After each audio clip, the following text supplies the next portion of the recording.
Tsy mbola manana candidat tolotra amin'ny fifidianana filoham-pirenena ny Ankolafy Ravalomanana na dia betsaka aza ny tombatombana nandeha tao ao isan'ny amin'izany ohatra ankoatra ny mpanao politika voatontonona tao anatin'izany ny pasteur Lala Rasendrasina sy ny fianakaviany filoha teo aloha Andriamatoa Marc Ravalomanana. Androany ary dia nanambara tamin'ny fomba ofisialy Andriamatoa Mamy Rakotoarivelo izay pitarika izany Ankolafy izany fa tsy ny pasteur Lala Rasendrasina no solotenan'izy ireo amin'ny fifidianana filoham-pirenena. Tatipovavary.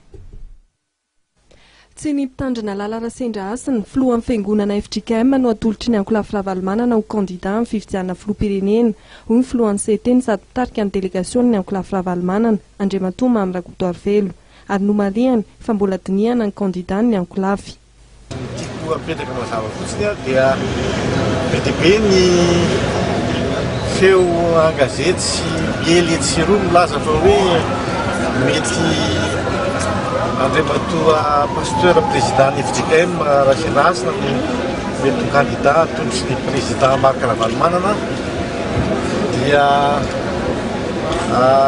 tsy hoe sanatsy laza hoe tsy manana ny traikefa momba an'izany izy fa hatreto aloha zany dia mazava fa tsy Andriamatoa président ny FJKM koa no candidat ny Vaza Ravalomanana.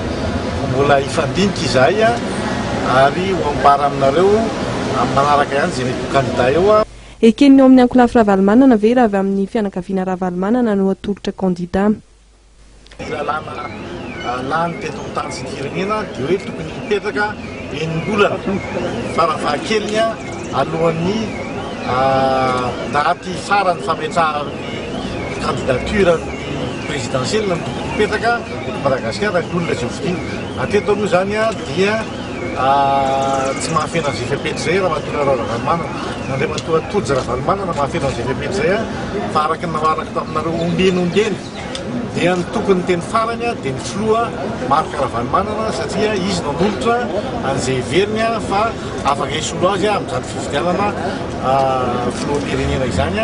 Araka ny fandaharam-potoanan'ny Ankolafy Ravalomanana raha mbola tsy tafoty eto Madagasikara ny filoha Ravalomanana dia izy mifandehana mitarika ao anatin'ny Ankolafy Ravalomanana ny Afrika Atsimo andinihany ny paikady entin'izy ireo momba ny fifidianana.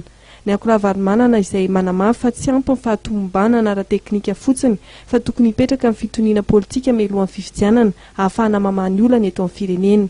Nambaran'Andriamatoa Mamy Rakotoarivelo ihany koa fa vonona niatrika amin'ny fivoriana izay karakarain'ny FFKM 12 Aprily ho avy izao ny Ankolafy Ravalomanana.